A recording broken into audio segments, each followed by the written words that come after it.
సరైన సర్వే చేసి ఆ భూమి రోడ్డుకు పక్కనే ఉన్న పాఠశాలకు సంబంధించిన రోడ్డు అని నిర్ధారణ అయిన తర్వాతే బర్లకు సంబంధించిన షెడ్డును అధికారులు తొలగించారని సదరు భూ యజమానులు దొంతుల వేణుమాధవ్ మేకల రమేష్ తెలిపారు.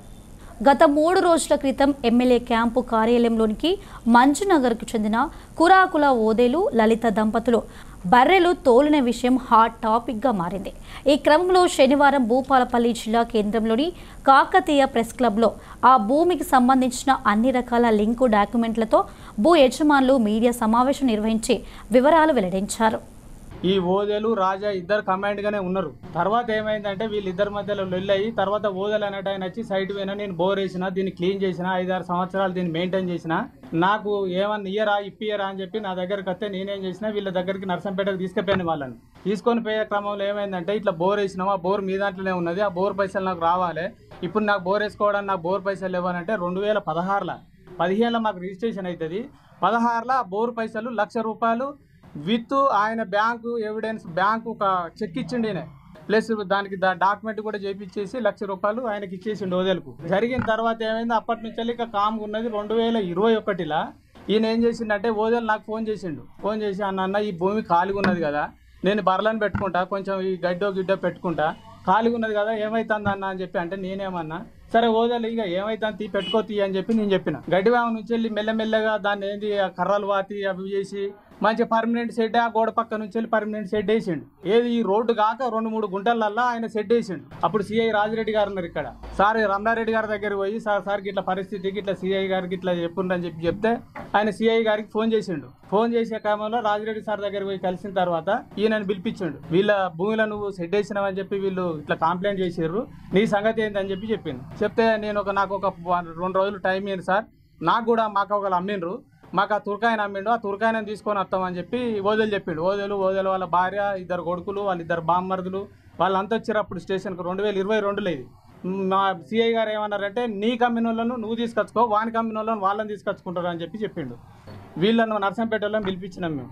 పిలిపించి మరి ఏం సంగతి మాట్లాడారు, మాకు స్కూల్ అన్నారు, రోడ్ అన్నారు, స్కూల్ ముంగట రోడ్ అన్నారు, ఇది అంత ఉన్నారు కదా చెప్పారు. అన్నాక ఏం సంగతి చెప్పండి మీ పేపర్లు అంటే మేము మొత్తం టోటల్గా డాక్యుమెంటేషన్ మొత్తం తీసుకుపోయి సిఐ గారికి చూపించినాం. ఆయన చూసిన తర్వాత ఏమైంది, మరి నీ డాక్యుమెంట్లు ఇవ్వనంటే ఒక ₹100 స్టాంప్ పేపర్ మీద సర్వర్ మోయినోద్దీన్ నాకు 20 గుంటలు అమ్మిండు అన్నట్టుగా ఒక పేపర్ పట్టుకొని వచ్చి ఇది చూపించిండు. అరే ఈ వట్టి ₹100 పేపర్ మీద నీకు 20 గుంటలు ఎట్లా అమ్ముతాడు, ఏం కథ, నువ్వు ఆయన పిలిపి అంటే ఆయన ఇప్పుడు మంచాల నుంచి వెళ్ళి లేతలేడు, ఆయన వచ్చే పరిస్థితి లేదు, కాబట్టి మీరు ఇదే నాకున్నది లేకపోతే లేదు అని అన్నాడు. చల్ నువ్వు అవన్నీ చెప్పకు, నువ్వు అయితే దాన్ని తీసేయాలి, షెడ్ తీసేయాలని చెప్పి ఈ రాజిరెడ్డి సారు అనగానే సరే తీసేస్తాను, నాకు 15 రోజుల టైం కావాలన్నాడు. బయటికి వెళ్ళి తీయడు. 2022 పోయింది, 23 పోయింది, 24లో ఏం చేసినాము, ఫిబ్రవరిలో ఎస్పీ గారికి గ్రీవెన్స్ సెల్లో పెట్టిన తర్వాత ఎస్పీ గారి వాళ్ళ కానిస్టేబుల్ మాకు ఫోన్ చేసి మీ డాక్యుమెంట్ ప్లస్ మీ కమ్యూనోళ్ళని తీసుకొని రాను అన్నాడు. 24లో మళ్ళీ ఎప్పుడు ఎన్నిసార్లు తిరగాలి, మీకు ఒకసారి హ్యాండ్ఓవర్ చేసినా అయిపోయాయని చెప్పంటే మరి రాండి. ఇప్పుడు పరిస్థితి ఏంటంటే మీ కమ్యూనోళ్ళను మీరు తీసుకొచ్చుకోమంటారు కాబట్టి మిమ్మల్ని రమ్మంటాను మేము అని చెప్పి వీళ్ళని తీసుకొని వచ్చినాం.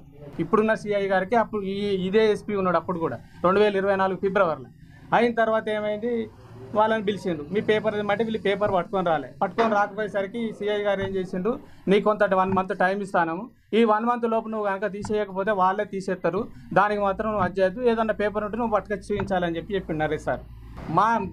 మార్చి 27వ తారీఖు నాడు కూలగొట్టినాం మొత్తం, ఆ షెడ్ మొత్తం డిస్మెంటల్ చేసిన తర్వాత సరే అయిపోయిన తర్వాత మళ్ళీ ఎప్పుడు ఒక 6 నెలల తర్వాత కూలగొట్టి మా కాంపౌండ్ మేము పెట్టేసుకున్నాం.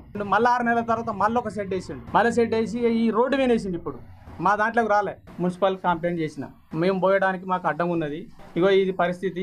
స్కూల్ ముంగట స్కూల్ వాళ్ళు కూడా కంప్లైంట్ ఇచ్చిండు, ఆడ ఎంఈఓ వాళ్ళతో కంప్లైంట్ ఇచ్చిండు. తర్వాత ఏం చేసిండ్రు వీళ్ళు, సరే ఈ రోడ్ అయితే శాంక్షన్ అయింది కదా సార్, మరి ఇప్పుడు రోడ్డు మీద ఇది ఉన్నది, మాకు పోవడానికి కూడా డిస్టర్బెన్స్ ఉన్నది మరి అని చెప్పిన తర్వాత వీళ్ళు ఏం చేసారు, పోయి ఈయన కూరాకుల ఓదెలకు ఏం చేశారు, నోటీస్ ఇచ్చారు, ఇక మాకు సంబంధించింది మీకు సంబంధం లేదని చెప్పిన తర్వాత 2 నెలలు వెయిట్ చేసినాం మేము. ఇప్పుడు మళ్ళీ ఒకసారి చెప్పేది ఏంటంటే ఏ రాజకీయ పార్టీకి మాకు సంబంధం లేదు, మేము జిల్లా అవుతుంది కదా అనే ఉద్దేశంతో ఏదన్నా పిల్లలకు అదవుతుంది అని చెప్పి ఆ 30 గుంటలల్లో 6 ఉన్నాం మేము. మనిషికో 5 గుంటలు ఉంటుంది, ఇల్లు కట్టుకోవచ్చు, ఇదిగా జిల్లా హెడ్‌క్వార్టర్ అయిందనే ఉద్దేశంతో తీసుకున్నాం తప్ప వీళ్ళ రాజకీయాల కోసం మమ్మల్ని వాడుకొని ఈ బర్రె రాజకీయాలు, ఈ శివ రాజకీయాలు మమ్మల్ని పెట్టుకొని మమ్మల్ని ఇబ్బంది పెట్టొద్దని మళ్ళొకసారి విజ్ఞప్తి చేస్తాను. నాకు అసలు ఈ రాజకీయ పార్టీలతో సంబంధమే లేదు.